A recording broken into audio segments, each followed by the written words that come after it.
Assalamualaikum warahmatullahi wabarakatuh. Assalamualaikum warahmatullahi wabarakatuh. Ya, salam dan bahagia. Salam.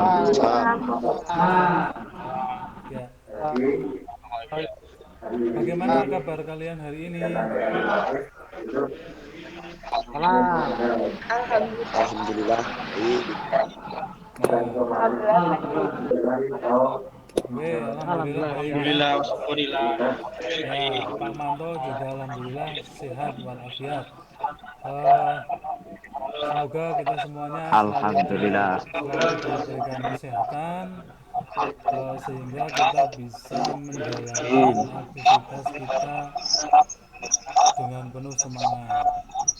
Oke, ini Pak Manto mendengar ada kabar bahwa teman kita itu si Revi itu nggak bisa ikut karena sedang opnam di rumah sakit. Mari kita doakan ya, semoga teman kita Mbak Revi untuk kedepannya bisa mengikuti pelajaran kita. Amin. Ya, untuk pada kesempatan hari Amin. ini pada mata pelajaran administrasi sistem jaringan kita melanjutkan di KD sebelumnya. Masih ingat di KD sebelumnya itu kan kita menginstalasi sistem operasi ya. Sistem operasi yang kita gunakan apa? Kemarin coba siapa yang masih ingat? Sistem operasi jaringan loh ya. Ada yang masih ingat? Ayo siapa? Rizky ingat Riz? Nah, Mas Soleh malah tunjuk menunjuk ya. Lupa. Ya, Oleh ngawur. kan baru minggu kemarin sistem operasi jaringan yang digunakan untuk praktikum instalasi adalah Linux Debian. Oke, pada pertemuan kali ini kita sudah berganti lagi untuk KD-nya. KD yang akan kita pelajari yaitu KD remote server. Nah, ini ada 2 kali 30 menit untuk materi pokoknya adalah remote server, di mana KD yang akan kita pelajari di sini 3.3 itu untuk pengetahuan yaitu mengevaluasi remote server. Kemudian pada KD 4.3 itu keterampilan itu praktikum, yaitu nanti kompetensi dasarnya itu bisa mengkonfigurasi remote server. Itu pada rencana pembelajaran kita itu dibagi menjadi 3 pertemuan, di mana untuk pertemuan pertama nanti kita masih mempelajari tentang pengetahuannya saja atau teori-teori.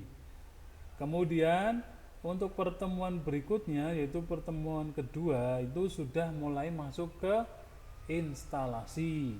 Kemudian pada pertemuan terakhir, pertemuan ketiga itu diharapkan nanti kalian sudah bisa mengkonfigurasi. Pada sesi pertemuan 1, 2, dan 3 nanti ada asinkron dan juga sinkron. Sinkronnya kita bertatap muka seperti ini langsung ya, saya agak lupa ini, maaf. Kemudian untuk asinkronnya nanti kalian bertemu di Google Classroom ya. Di sana kalian nanti ada diskusi kelompok. Kemudian setelah diskusi nanti ada salah satu kelompok lah yang mewakili untuk presentasi hasil diskusi. Ada tugas yaitu LKPD. LKPD itu lembar kerja peserta didik, di mana nanti digunakan untuk tugas kelompok.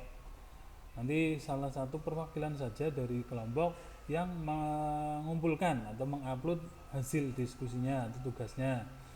Kemudian ada lagi tugas individu, ya, di mana nanti sudah tersedia di Google Classroom. Nah, kira-kira dari sini untuk proses pembelajaran dari kegiatan awal sampai evaluasi sudah bisa dipahami ya? Sudah. Oke, siap. Nah, Siapa? terakhir jangan lupa untuk kehadiran itu juga sudah Pak Manto siapkan di Google Classroom ya.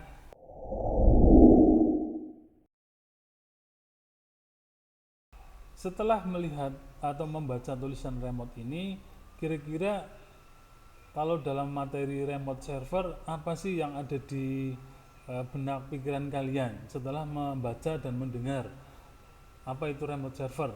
Nah, itu kira-kira apa yang ada di pikiran kalian? Mengakses sebuah komputer dalam jarak jauh. Mengakses sebuah server jarak komputer jauh. server dari jarak jauh. Nah, contoh lagi, kalau kalian mendengar kata remote gitu, itu apa sih yang di pikiran kalian? Pengendali jarak jauh. Oke, pengendali jarak jauh. Teknologi remote access di sini untuk teknik remote access yang pertama mengatur manajemen dan mengendalikan komputer server dari jarak jauh selama terhubung dengan komputer melalui sebuah jaringan. Kemudian yang keempat ada remote access berbasis Windows melalui aplikasi remote desktop. Salah satunya TeamViewer. Mungkin dari kalian ada yang sudah pernah menggunakan? Sudah pernah. Ya, ada yang sudah pernah, ada juga yang belum ya. Jadi nanti yang sudah pernah bisa share atau berbagi pengalaman ilmunya kepada yang belum pernah menggunakan. Sampai sini ada yang mau ditanyakan belum? Oke, kalau belum saya lanjutkan. Di sini ada proses kerja remote access dengan SSH dalam sebuah jaringan. Yang pertama, dimulai dengan request bin dari klien atau komputer kita melalui sebuah port dengan nomor angka. Ini portnya angka ya, menuju default port kerja SSH server yang berada pada port 22. Sebelum Pak Manto lanjutkan, ada yang mau bertanya? Saya Pak, Siapa ya, Mas saya Femas? mau tanya Pak. Siapa, Mas Femas? Oke, silahkan. Ya, Apa yang mau ditanyakan? secara default port SSH itu kan 22. Apakah port tersebut bisa diganti Pak? Ya, pertanyaan yang baik sekali dari Mas Femas ya.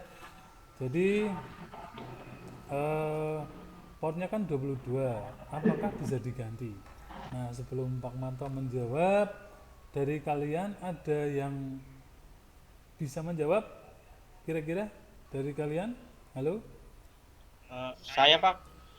Ya, siapa? Mas Restu ya? Oke. Saya Pak. Ya, Mas Restu, silakan. Ya Pak. Setahu saya dari hasil belajar tadi malam, untuk port default SSH 22 itu bisa diubah melalui konfigurasi Pak. Oh ya, benar sekali ya. Jawaban dari Mas Restu itu benar, Mas Wimas ya. Dan buat semuanya, jadi port 22 pada SSH itu bisa diubah. Diubahnya melalui konfigurasi ya, konfigurasi. Nah, kalau kalian semuanya tadi malam literasi paling tidak membaca, itu ya bisa menjawab ya, seperti Mas Restu itu. Bagus sekali Mas Restu. Ada yang mau ditanyakan lagi? Saya mau bertanya, Pak. Ya, Mas Soleh, silakan. Ya. Itu kira-kira tujuan dari diubahnya port to port SSH itu alasannya kenapa ya, Pak? Terima kasih. Oke, jadi alasan mengapa port default 22 itu diubah. Ada yang bisa menjawab? Halo anak-anak, ada yang bisa menjawab? Ya, sepertinya loading semuanya ya. Enggak Pak. Ya, kalau tidak ada yang bisa menjawab, kenapa sih alasan diubah? Nah, salah satunya itu untuk keamanan ya, Mas ya. Mas dan Mbak ya. Salah satunya adalah keamanan.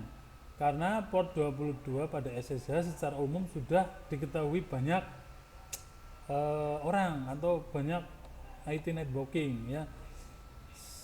Masih ingat topiknya ya? Kemudian ya, kemudian untuk saya posting dulu, nanti kalian diskusinya di sini sama dengan yang kelompok satu tadi ya. Oke, silahkan diskusi. Oke.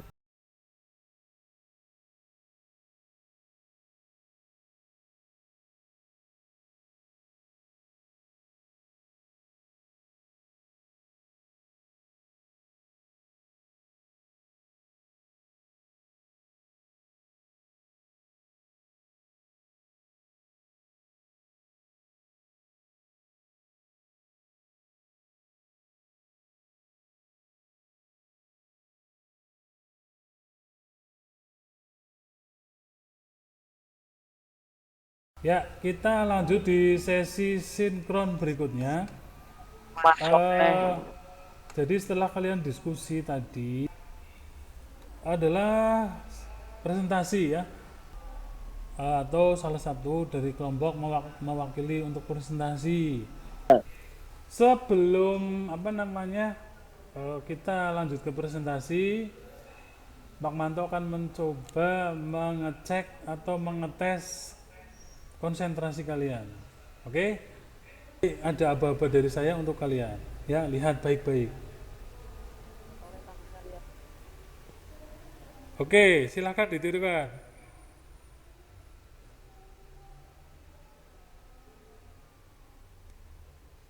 Kalau sudah, lepaskan. Seperti ini, harusnya kebuka. Ayo, kebuka enggak? Ini restu. Wah, gimana restu? Punya Hanif tidak kebuka, punya Hanif tidak kebuka, punya Restu tidak. Hanif enggak sebenarnya tadi, enggak kebuka Hanif. Ya, Hanif harusnya kebuka ya. Oke, perkenankan saya untuk mempresentasikan hasil diskusi kami yang berupa perbedaan telnet dan SSH. Oke, isi dari hasil diskusi yang pertama adalah fitur yang dimiliki telnet dan SSH, tingkat keamanan telnet dan SSH, ketiga, ketahanan terhadap penyadapan, keempat, fitur autentikasi, kelima, jaringan yang digunakan, keenam adalah default port, tingkat keamanan telnet dan SSH. Telnet tidak menyediakan mekanisme keamanan apapun, sedangkan SSH lebih aman dan memberikan langkah-langkah keamanan. Demikian dari kelompok telah mempresentasikan hasil diskusi dari sekian. Wassalamualaikum warahmatullahi wabarakatuh. Waalaikumsalam. Waalaikumsalam.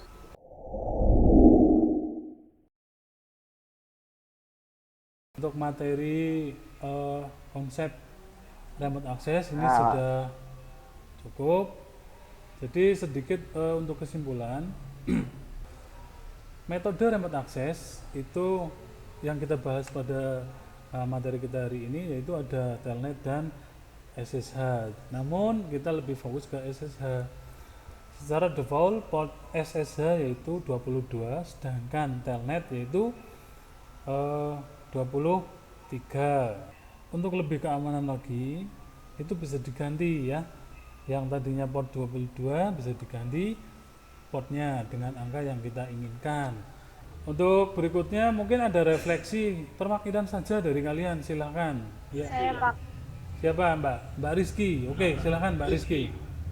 Untuk pertemuan kali ini saya dan teman-teman jadi tahu apa itu server, apa itu SSH, dan apa itu telnet. Tapi mohon maaf Pak Manto berbicaranya terlalu cepat sehingga kurang bisa dimengerti. Mungkin di pertemuan selanjutnya Pak Manto bisa berbicara lebih pelan. Terima kasih atas waktu dan materi yang diberikan oleh Pak Manto. Saya mewakilkan. Terima kasih. Wassalamualaikum warahmatullahi wabarakatuh. Waalaikumsalam. Warahmatullahi wabarakatuh. Terima kasih untuk Mbak Rizky atas refleksinya. Di pertemuan berikutnya, yaitu di pertemuan kedua, nanti kita sudah masuk ke instalasi. Jangan lupa untuk mengumpulkan tugas kelompok tadi di Google Classroom di form yang sudah saya sediakan. Untuk memimpin doa, Mas bisa di tempat duduk siap, gerak. Berdoa mulai, berdoa selesai. Salam. Assalamualaikum warahmatullahi wabarakatuh. Warahmatullahi wabarakatuh. Waalaikumsalam warahmatullahi wabarakatuh.